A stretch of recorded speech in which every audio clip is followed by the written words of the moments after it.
meeting going. I'd like to call this meeting to order. Roll call, please. Mayor Luis Trujillo. Present. Councilor David Romero. Here. Councilor Elaine Rodriguez. Councilor Michael Montoya. Here.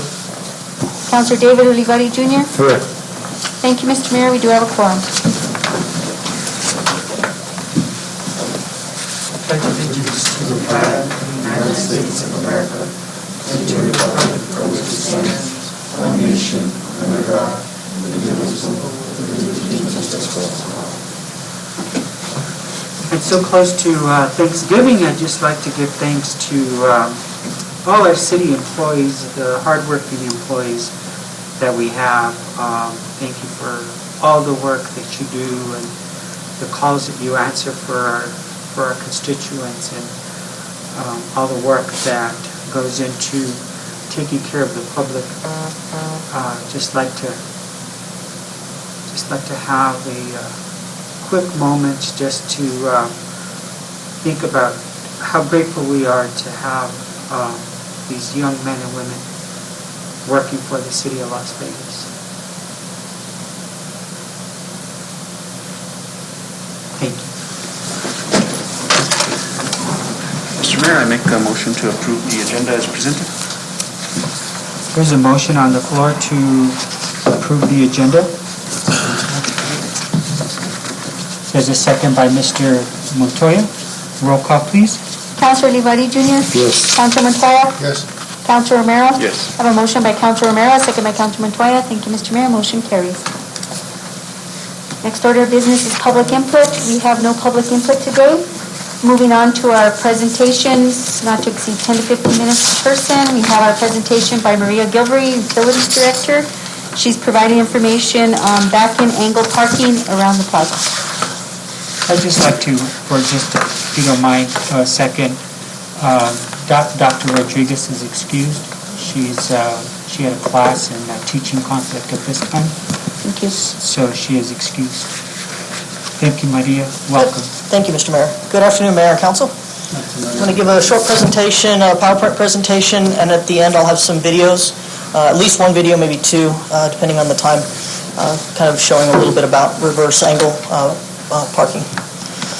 So the Plaza Park, when we did the scope development, one of the things that included requests from the merchants and from other people was to increase the number of parking slots and also to address safety. So we had a public input and several hearings and meetings held in early 2020 via Zoom, and reverse angle parking was discussed at the time. Some of the questions that came up were how many slots would we gain, what are the advantages, what are the disadvantages, and how are we going to educate the public. So these came from the engineer's recommendations. Having the back-end parking or having the angled parking would increase the number of slots. And the back-end version was safer than head-in version. And they used these reference documents and doing a little research on the internet. There was some studies done back in 2003, 2005, 2012 from the International Parking Institute. AAA has also given some recommendations that the back-end parking is better than head-in parking. Tucson did a study, and Geotab, which is a company that has a lot of vehicle data, they do our GPSs, so they're able to gather a lot of vehicle data. They also concurred with the back end was safer than head in. So the original number of parking slots is about 100. That's what when we did parallel parking on the inner and the outer lane, we had about 100 slots. With this angled parking and the existing parallel parking around the inner ring of the plaza, we should get between 106 and 112 slots.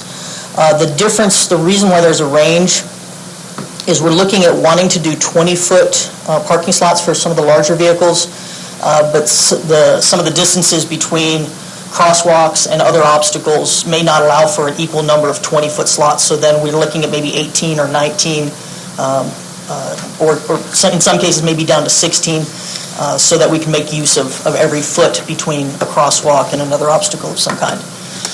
So the inner parking will either be between 36 and 42 slots, which is a decrease from before, but the outer parking is where we're gaining a lot of our slots, and we expect to go up to about 70.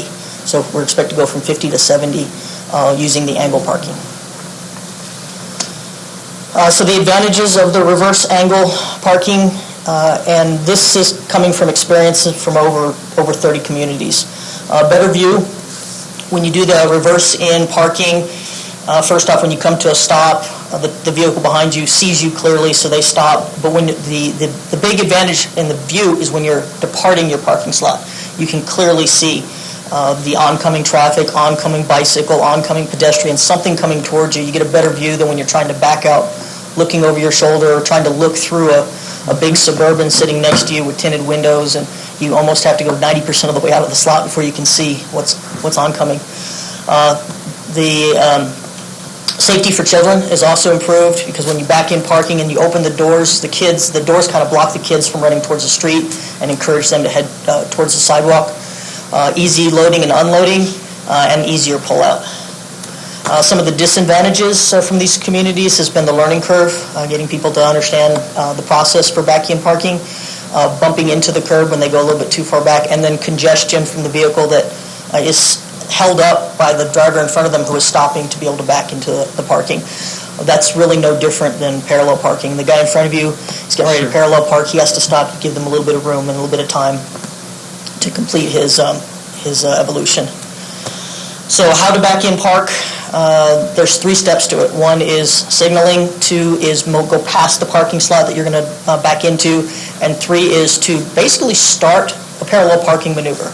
You back in at a 45-degree angle, but you don't have to then straighten out your tires. You don't have to go completely parallel to the curb. So it's about a half of a parallel parking maneuver. Our intent for implementation and training is we'll be providing flyers to residents. I've provided some of the flyers to the council. So we'll be providing flyers to residents, putting the information out and the procedures out on social media, installing signage to assist, and provide links and information to the public. There are numerous communities that have put out YouTube videos on back-in, reverse-in angle parking. Here's an example of the flyer that I've provided to the council. It does go over the steps to back-in parking and also the benefits of back-in angled parking. And I'll be working with our website staff and social media staff to get as much information out on our website and in social media as possible. In addition, we're looking at signage, improving the signage, adding signage out there where the back-in parking will be needed. These are some of the communities that are currently using reverse-in or back-in parking in their communities. I did want to show a quick video here.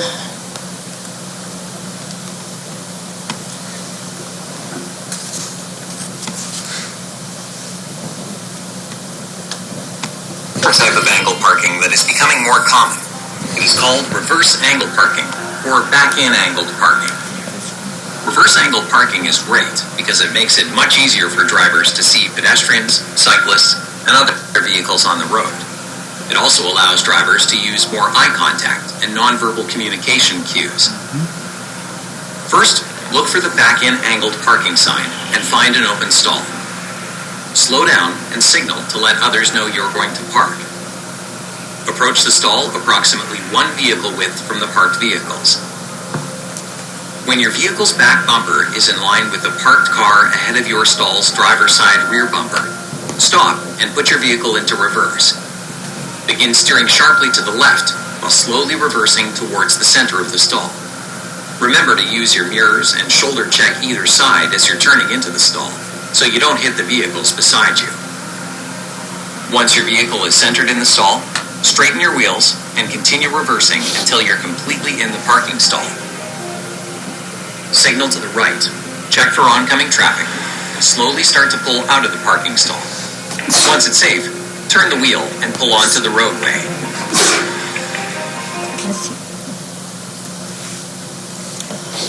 Mr. Mayor, I have another video I'd like to show if we still have enough time.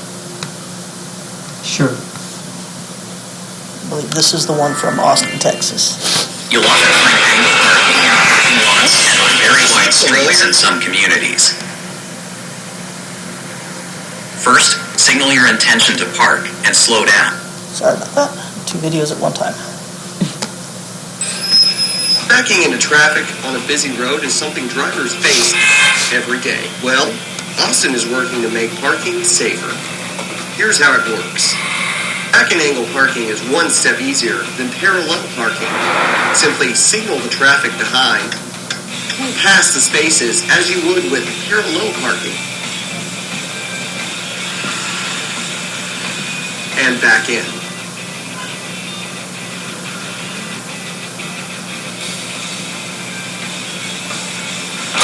Loading packages is safer here on the sidewalk. And open doors block you from busy streets. And the best part, when you're ready to leave, it's easy to see oncoming traffic, including bicyclists. In Austin, bicycles are a popular way around. Bicycle lanes around town help protect cyclists from the flow of traffic. But drivers backing out of spaces blindly creates potential for a collision. Back and angle parking helps remove this danger and has proven effective not only in the cities across the U.S., but right here in Austin. For over a year, drivers and cyclists on Dean King Street have safely shared the road. And new to 6th Street business, owners Jim of Swedish Hill and Brad Forney of Forney's Antique say they have seen the benefits too. I love the fact that I can now load people's cars in the safety of the sidewalk. They don't have to worry about major amount of traffic. I like that when they're finished and ready to leave, that they can comfortably depart whenever the traffic's clear. They have a full view of the road and so much safer. I've been here back in Austin 17 years. I never parked on 6th Street. There was head-in parking. I park out there all the time now. It's changed. It's different. It was a little hard at first, and now I'm used to it. And most of our customers have gotten used to it and they really like it. So Austin, as you encounter back and angle parking around town, remember, it's easier than parallel parking, and more importantly, safer for everyone who shares our roads. So again, the main benefit is the additional parking slots, and as a side benefit, which is critical as well, is the safety.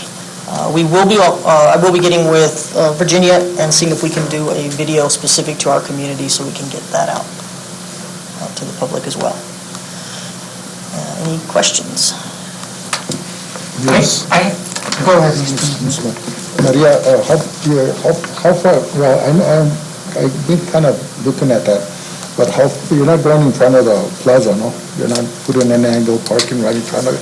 The angled parking will go up to a point along the sidewalk adjacent to where the Plaza Hotel is on that side, because it will be on the JC's side, and the Plaza side will be the back-in angled parking. But you're correct, up to a point where the length of the slot is now longer, because it'll be back-in parking, that we don't want to interfere with the roadway, so we'll go up to a point. Because a lot of pedestrians will go through and they're making a right turn, so it's not... Yeah. We won't go. Right now, it's yellow loading and unloading for the hotel, and it'll most likely remain loading and unloading for the hotel. And on the south end of the park, the angled parking is going to go on the south end of the angled parking, or on the...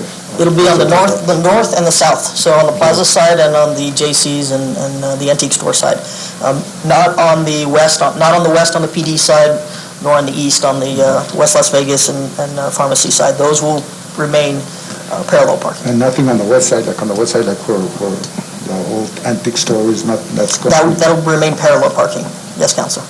The width, the room that we had to work with was mainly on the north and south sides. Thank you. I don't know why we didn't think about this earlier, but is it entirely too late to think about metered parking? Mayor, it's never too late to think about metered parking. Obviously, I think that'd be its own project and process.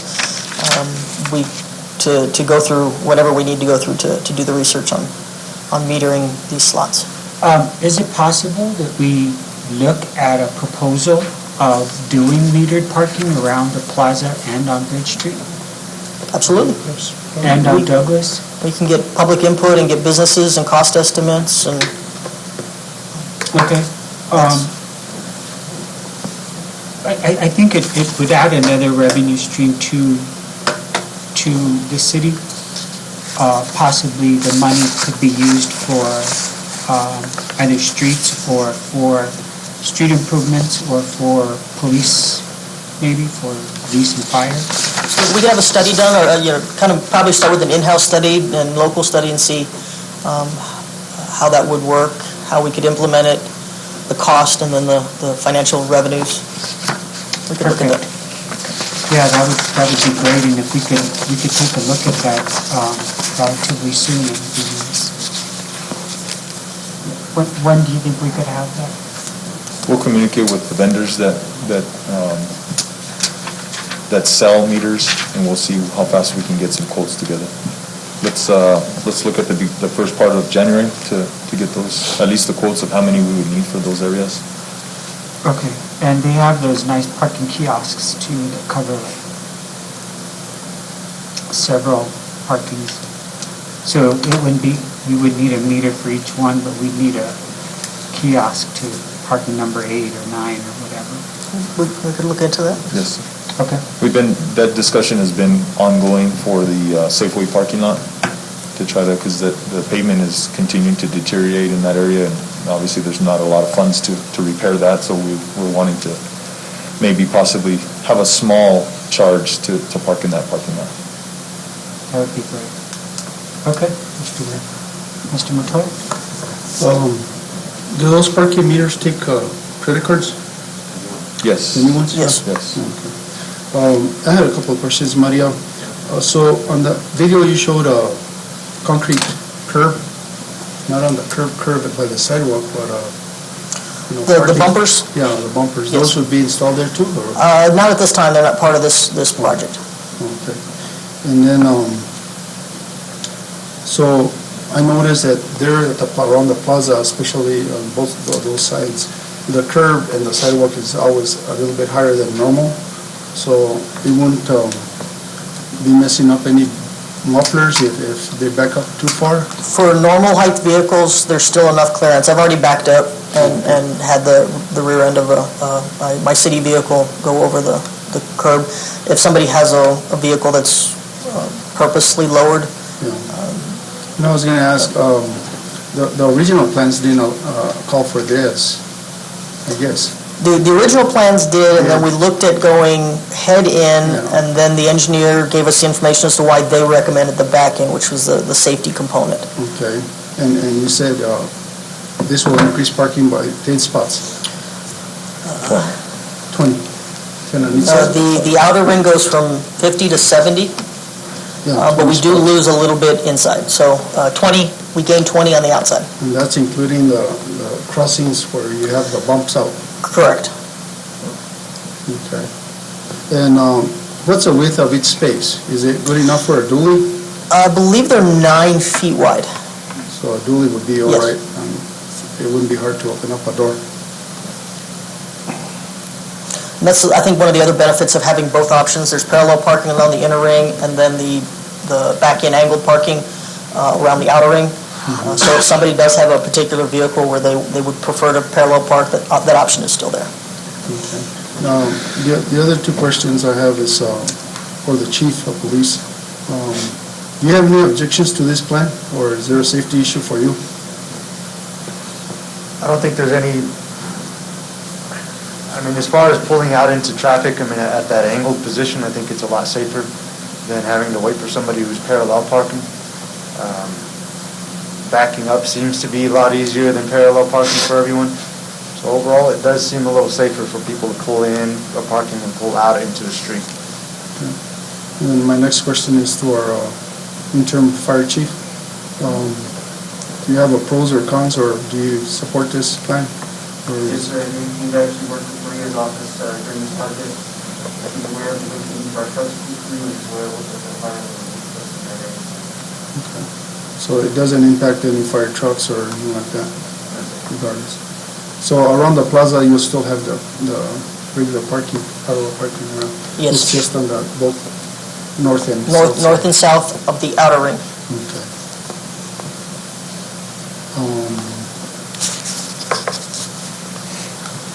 A question that has nothing to do with us parking, but in this project, Maria, I've gone through there several times and several times a week, but my concern still lies with the New Mexico DOT federal regulation on those handicapped off-ramps.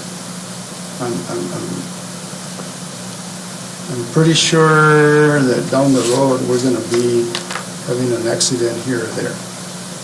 In front of Encanto is one of them. But the other ones are the same thing, that dip and that curve. I don't know, are we going to be going into, after this project is done, are we going to be going into looking at putting rails on there and causing more of a hazard for somebody else? Or how can we handle that? Because I know that business owners have complained to me about it, and I've seen it, and I disagree with the way they are, and I actually disagree with the way they aligned it in front of the Encanto, in front of the door of the business, instead of where the fire hydrant was, and they probably should have replaced that fire hydrant or moved it down further and do the crosswalk there. I don't know. Well, we may have Explain it better. Counselor, we may have a solution for the one in front of El Encanto, so I'll be making sure that we're okay with a solution for that one. Okay. The other ones, we will have to talk about what we may or may not need to put up for any kind of barricades. We don't want to add anything else that adds to any kind of unsafe or dangerous situation. But the El Encanto one, I believe we have a solution for that one. Yeah. Thank you, Maria. Is there a way to, I know we talked about earlier, Leo and I, about putting planters to avoid people from stepping down, to avoid them from stepping into the ramp.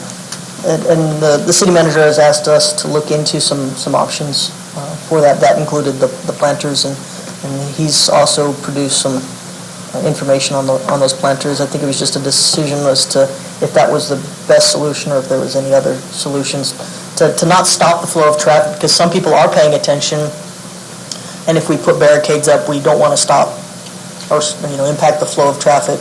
But at the same point, we do want to protect people from. I think just a planter would do it. A very nice planter would avoid them from stepping into the ramp. And I think it would look nice. Yes, Mayor, on that topic, you can see down Bridge Street, there's some older planters that are wooden, falling apart, that have a metal frame around them. We'd like to kind of remove those that are already past their time and make it uniform throughout the whole park with some type of planter that we can utilize to do two things: to beautify the project and as a safety concern or a safety issue, to fix those safety issues. Do you know, can we get, I know we're off the subject, off the agenda item right now, and I'd like to get back to the agenda, but is there a way to get a cost for all those planters and the style and everything for our next city council meeting? Sure. Okay. And then a way to pay for it. This would be a perfect project for Lodgers Tax, to use some money to buy some beautiful planters for around the plaza and Bridge Street area. Mr. Mayor? Thank you, Mr. Romero. Just on that topic real quick, Leo, I think Main Street's contract did state something about a feasible study or something pertaining to planters or beautifying. Maybe it's on their scope of work, maybe they can get the prices and cost estimates. I will communicate with them, Councilor. And then the other topic, Chief, again, it's going to be letting the community know, because I could almost bet what's going to happen is we're going to say it's back in parking, and we're going to have those that are going to park going forward. So I guess my question to you is, I know we don't have it, but what would be your plan to address those that are going to be parking drive-in instead of back-in? So I know on some of the presentations there were signs and I believe ordinances. Signage, but not ordinances. It would just be. We'd have to see. In order for us to actually enforce it, I don't think anybody would have an issue, but if there is an issue, maybe we could start adopting some ordinances. That might be later on down the road, but I think is, right now, is just kind of reminding everybody, or reminding those who actually park. And it's not like we don't do that anyways. People park, the wrong way on the plaza or away from the curb. It's just letting those people know, this is the proper way to park. I guess as we implement this, the big thing is going to be from the get-go. But now that you're saying it, we don't have no ordinances, we can't really hold them accountable if they do park front forward. So, and that might be an issue because we're going to have all the signage in the world, and what it comes down to is how much time do I have to get to that store? Because everybody wants to go in and out. They're going to go front first, and then once it becomes a habit, it's going to be hard to get out of. So somewhere down the line, we're going to have to kind of enforce right off the bat, and I know we don't have the police officers to do that, but that's just something to think about as we move forward. Counselor, one of the things is these are going to also be angled, so for somebody to pull in, that's going to be one heck of an evolution to be able to go more than 90 degrees to be able to come back around to be able to head in. I wouldn't be surprised if there's multiple parkings available, somebody just pulls in straight, and we do need to deal with that.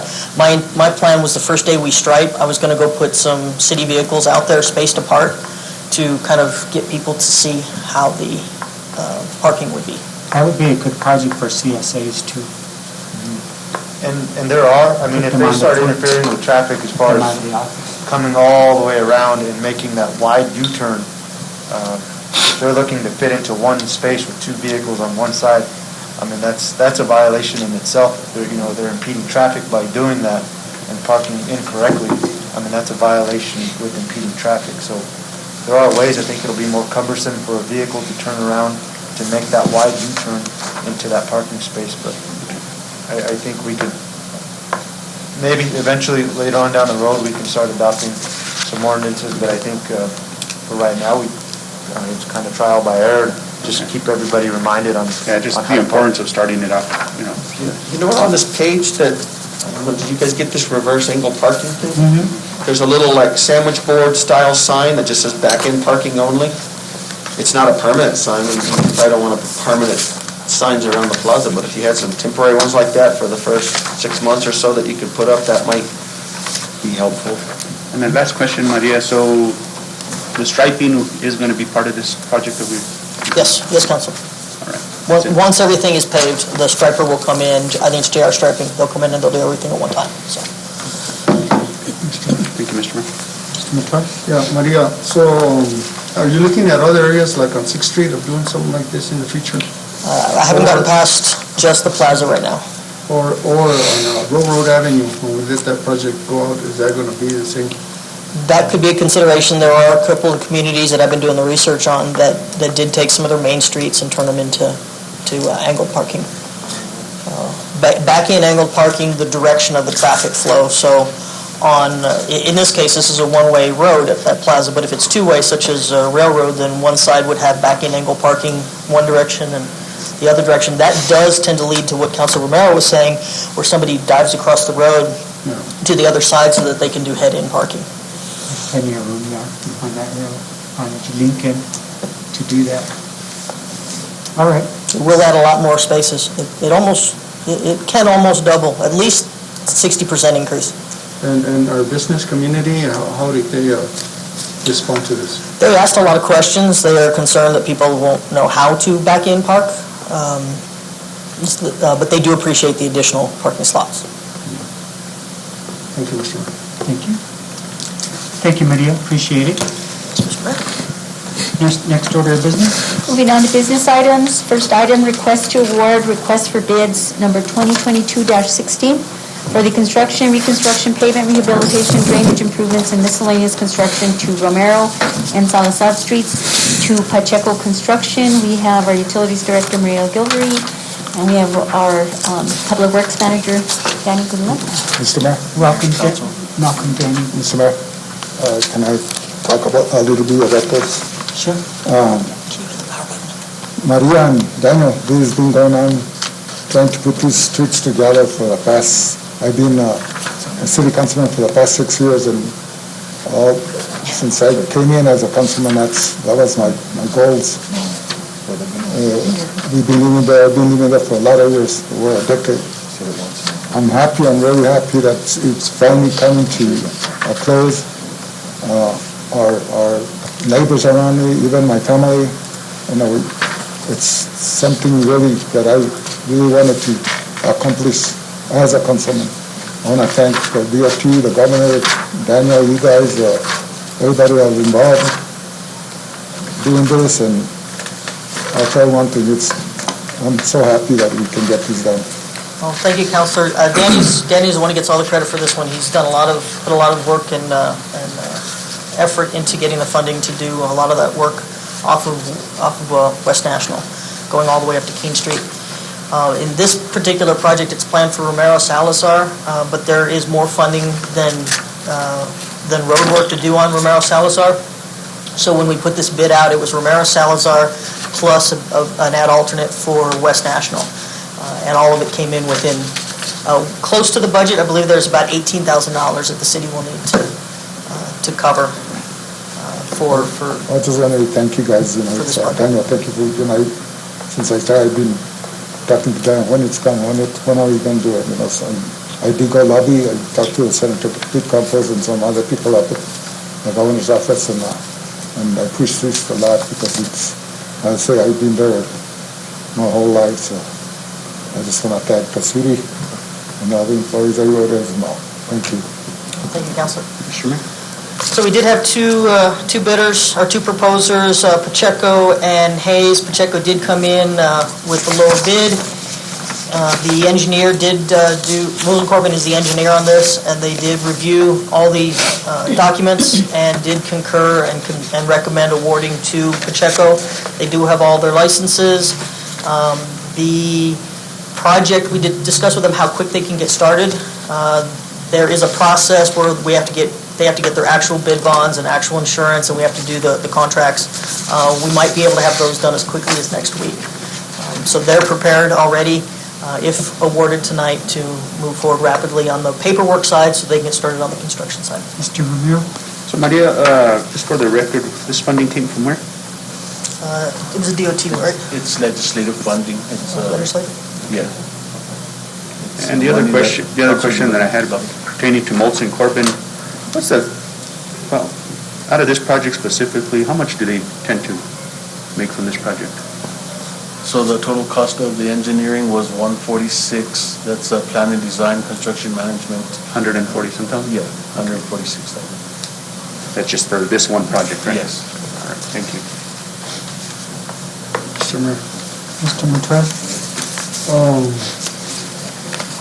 On this estimates that we got, again, I looked into the details, and a lot of times they don't make sense to me.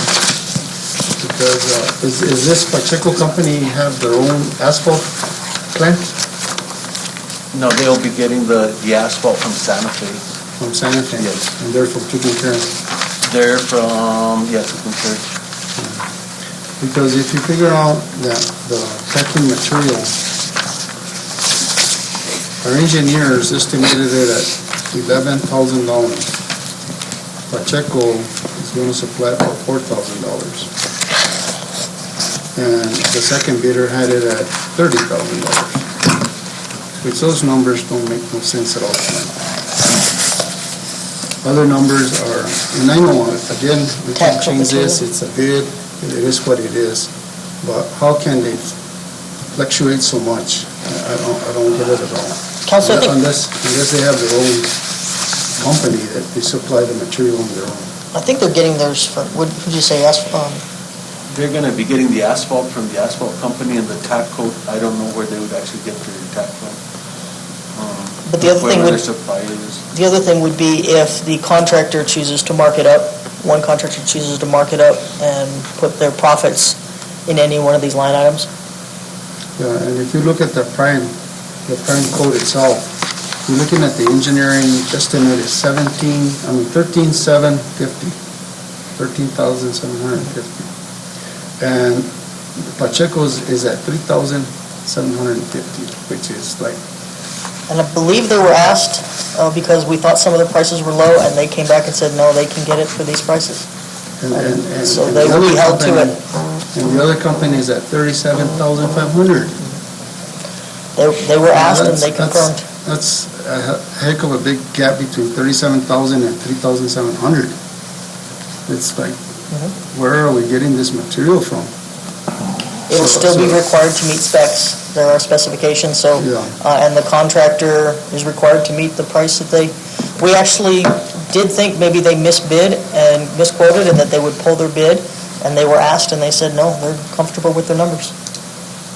It amazes me because that's the $30,000 difference just on that alone. The other question that I had is on the traffic control management. Our engineers estimated 5,000.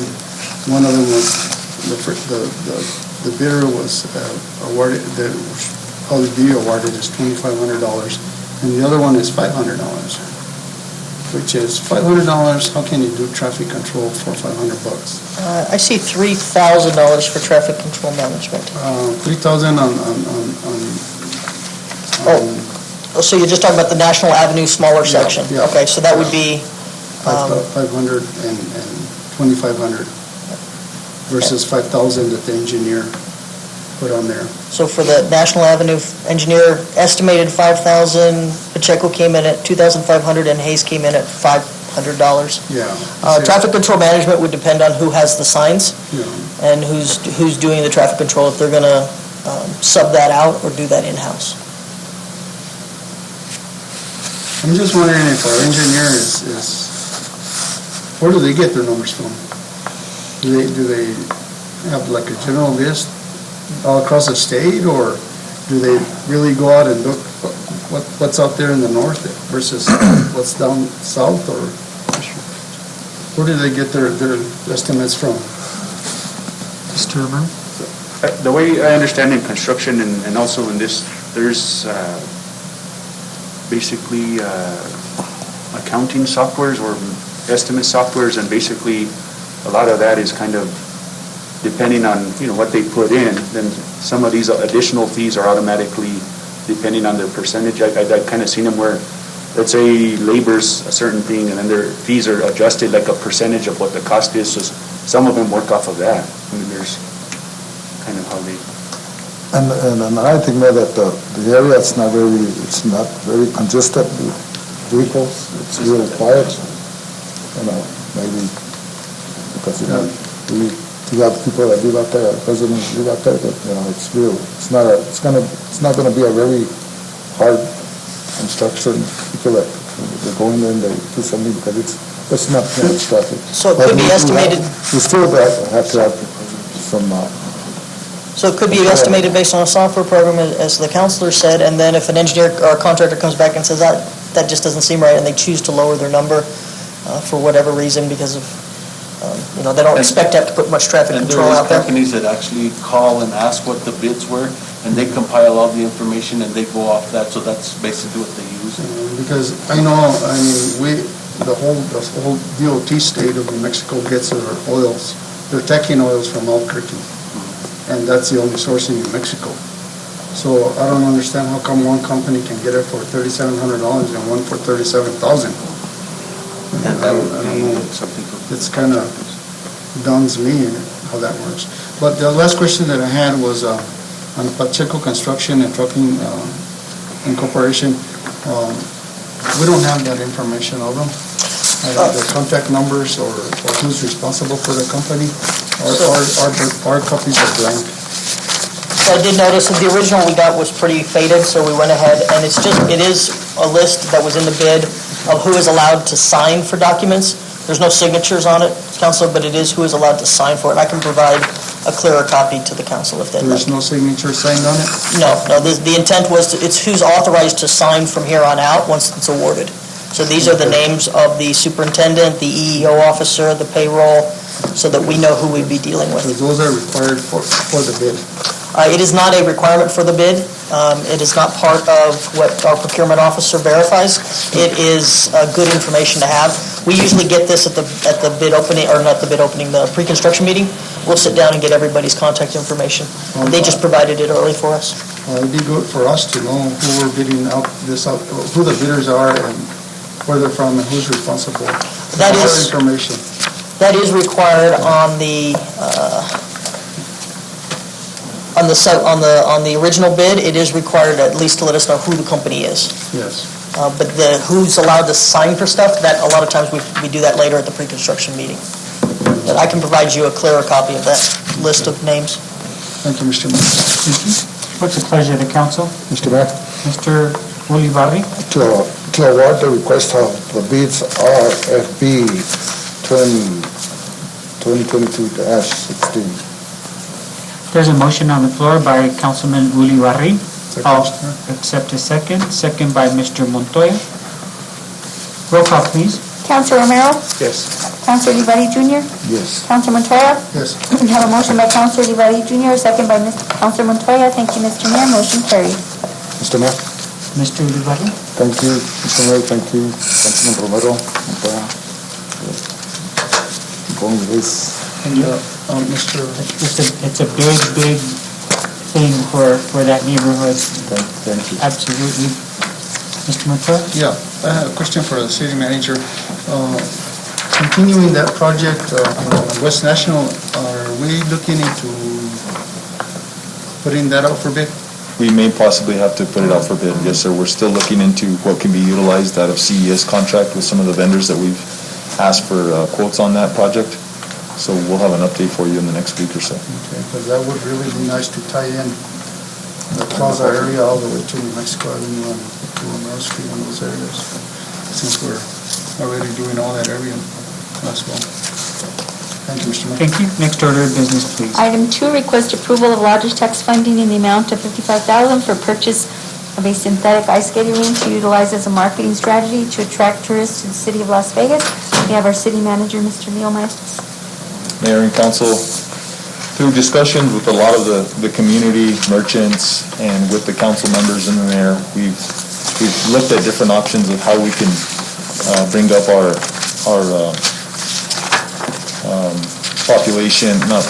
but our activity during the winter months in our city.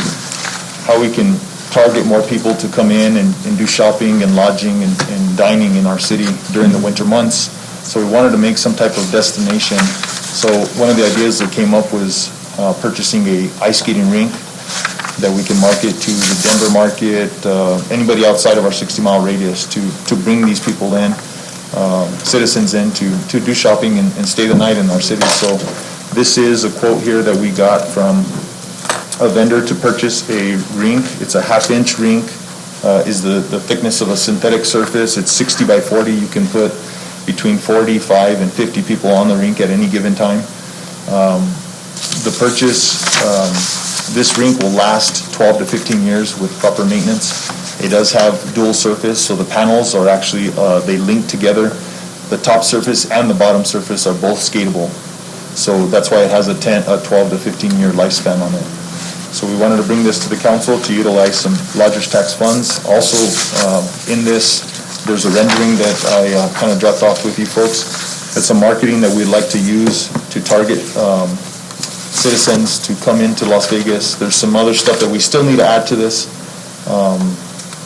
It'll have dining, lodging, and shopping in the small town Las Vegas to make us a little bit of a destination during the winter months. Mr. Montoya, Mr. Maestas, we also had some comments from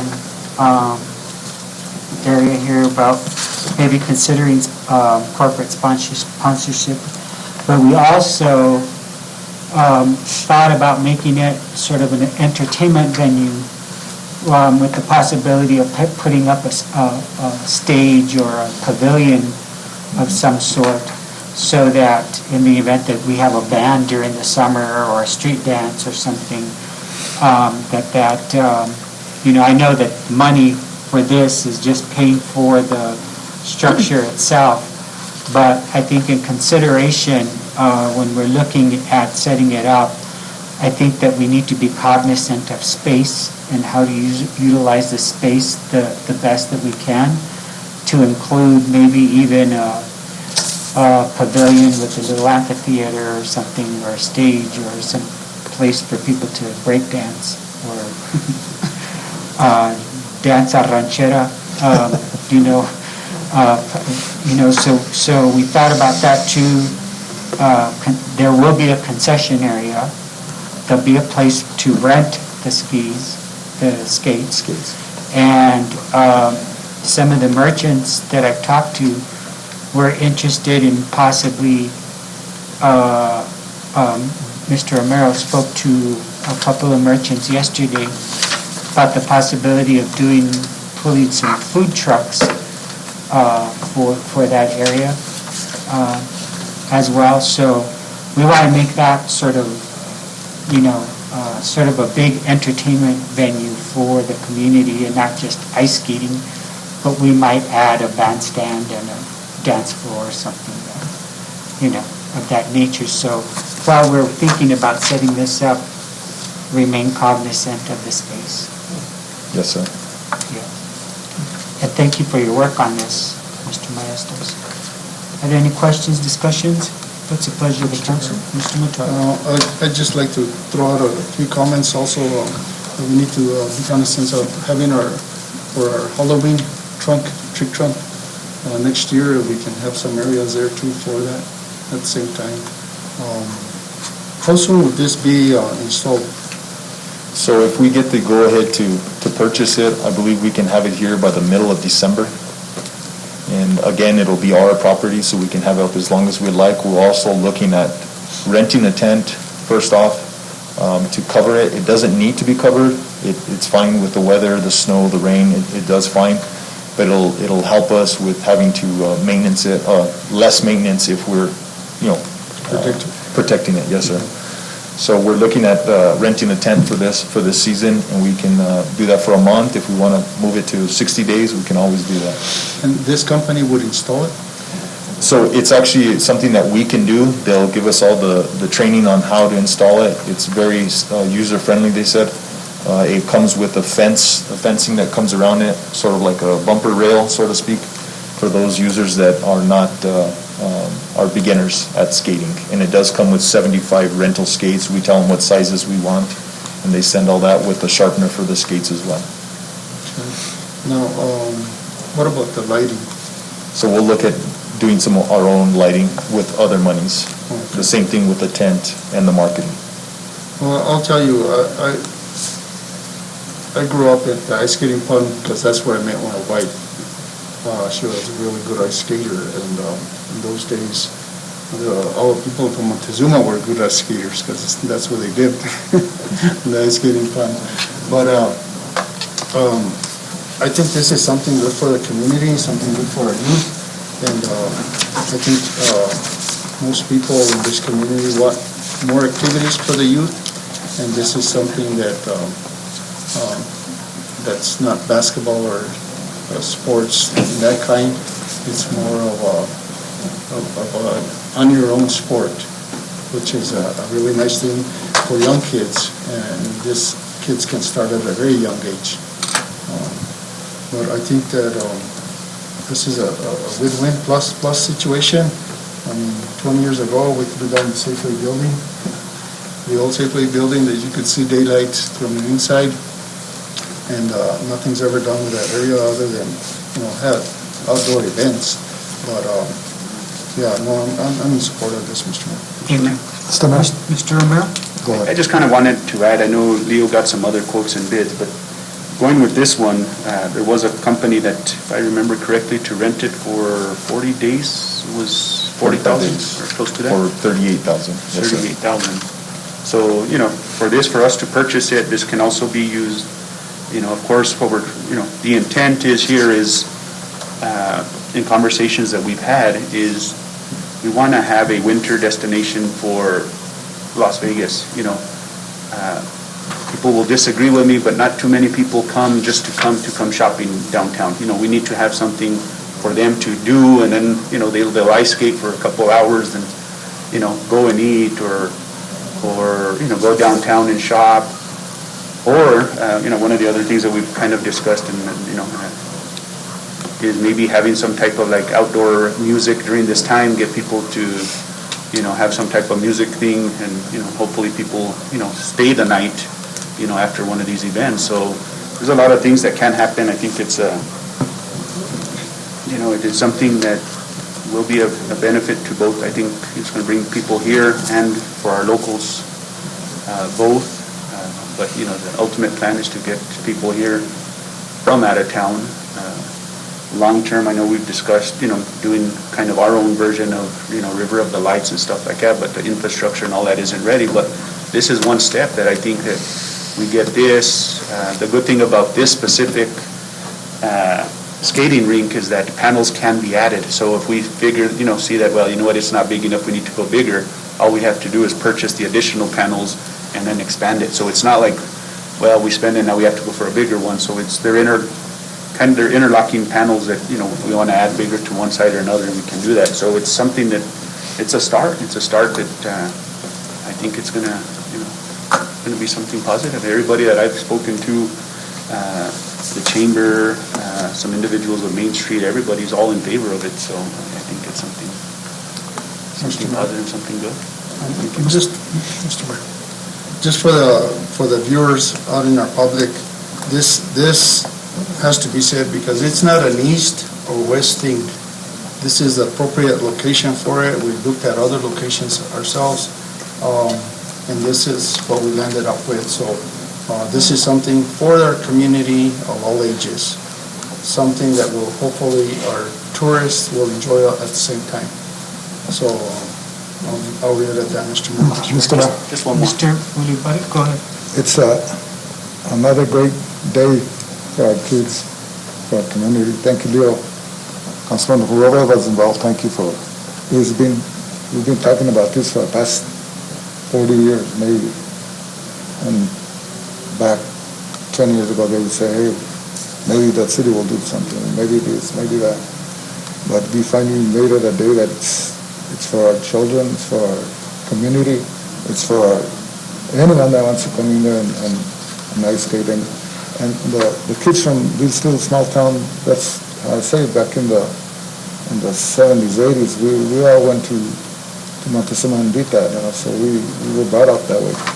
And we want to keep our culture going, even though we can't do it in Montezuma, but we're doing it right in the middle of town, and it's a great thing for our community. I just want to thank everybody that was involved. Thank you, Mr. Ulibarri. Mr. Romero?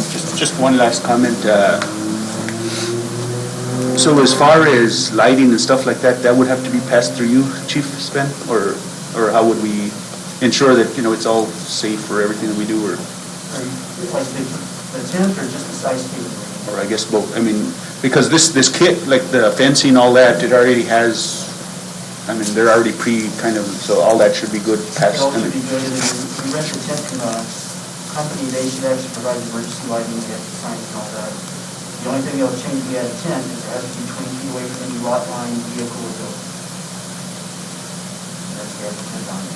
That's stuff for our kids. What do you mean lot line? Or? The property line for a building and vehicle, food trucks, any generators, it has to be 20 feet, and that's measured from the stabilization road coming off the tent itself. Okay. So that seems to take into consideration. And then the last comment I'd like to make is that kind of just going off of, at the end, the city is going to have to, rent the skates. We can't just give them, and, there has to be somebody to kind of oversee the management of the skate rentals and stuff. And the one, just some quick numbers that I think Leo and I kind of put together yesterday, generated kind of just off of the skate rentals alone, we were looking at, or maybe you could say that, Leo, let you. So I believe we were trying to take an average of, I believe we said, on a low day, let's say 40 skaters. If we were to do 40 skaters for a 30-day period, and we multiply that, let's say, at $10, which would give you an hour of skating, let's say, and the skate rental all wrapped into the $10 for a 30-day period, it's $12,000 in a month. So virtually it'll pay for itself with, 1 month or 2 months or 3 months of usage if we choose to do 45 days or 60 days in this first time that we have it set up, or we set it up again in the summer. It can be used year-round. in the summer months and the heat, it's a synthetic surface, so we don't have to worry about anything else. So it'll virtually pay for itself in a short period of time. Mr. Leo, that ring, you can use it as a roller skating ring? We can look to see. see I if know you- it's designed for blades. It comes with a sharpener for the blades themselves, but we'll communicate with the vendor if we can use roller skates. So some users may be afraid to use skates, so we'll find out. The big part that he did mention is the cleanliness, making sure that it's always clean and, making sure that skates got in there, long-term care of that is just making sure that the surface is clean is what he had mentioned, so. Right. Keep it from damaging. Yeah. Mr. Mayor. Mr. So, would this fall under Parks and Rec, Mr. City Manager? Or- Not necessarily. I think this is going to have to be a whole city effort, because we're going to have to man the equipment during the open hours, and then obviously with the tent, we wanted to rent the tent with the walls on it, and we'll probably have to ask for some type of security during the midnight hours for liability purposes and damages, so we don't ruin something that we just Yeah, but what I'm purchased. getting at is it going to be under your belt, or Public Works, or Recreation, or? We I know can- everybody's got to contribute to a project. Right. But who ultimately is going to be responsible for it? Well, ultimately, I think it'd have to fall under like the facilities possibly. Well, we can have that discussion between the directors and see, we can come up to an agreement. I don't think it's a big deal. And then the other question I had is, so on this larger tax money, it's our authorization to just approve this today, and it doesn't have to go through an application process? No, sir. We'll still put we'll still have the application, so we're in communication with the lodger's tax chair. Okay. He's aware that we're going to be making purchases like this, as long as they fell into the infrastructure utilization of lodger's tax. And this falls under whose word? Your amount? Or doesn't matter? Yeah. So I make a motion, or? With that, Mr. Mayor, I make a motion to approve the $55,000 for the synthetic ice skating rink to be utilized as a marketing strategy to attract tourists to the city of Las Vegas. Second, Mr. Mayor. Thank you. There's a motion on the floor by Mr. Romero, a second by Mr. Ulibarri. Roll call, please. Councilor Montoya? Yes. Councilor Olivari Jr.? Yes. Councilor Romero? Yes. I have a motion by Councilor Romero, second by Councilor Olivari Jr. Thank you, Mr. Mayor. Motion carries. Thank you. Wonderful news. This is a great holiday present for our community. Absolutely. Yeah.